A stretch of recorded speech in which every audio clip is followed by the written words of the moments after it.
morning, Cyril Elementary. Good morning, Ms. Cochran. Thank you. It has been a great morning, and at this time we're going to pause for a moment of silence to pray, meditate, or engage in any other silent activity. Let us pray.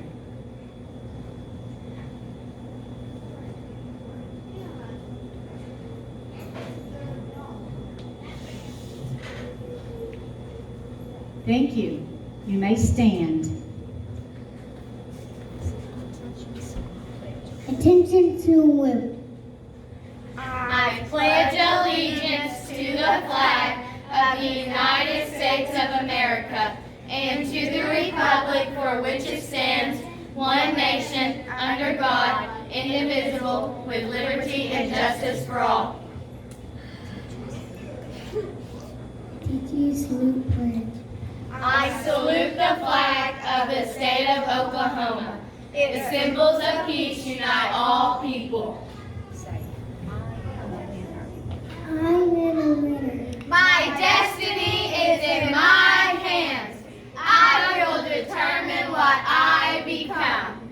I will value others as unique individuals. I will encourage others and celebrate their successes.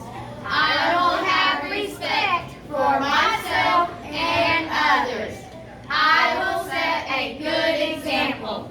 Education is my ticket to success, and it will give me power to achieve my goals. I am a student at Cyril Elementary. This is my time and my place. Give your morning leaders a big hand clap. Good job. That is fantastic. Hey, our word for this week is positive. So I can be positive. I will be positive. We can always look for good in people. We can always find what's good in every situation. So always be positive, kids. Can you guys do that for me this week? Yes. All right. I can, I will be positive.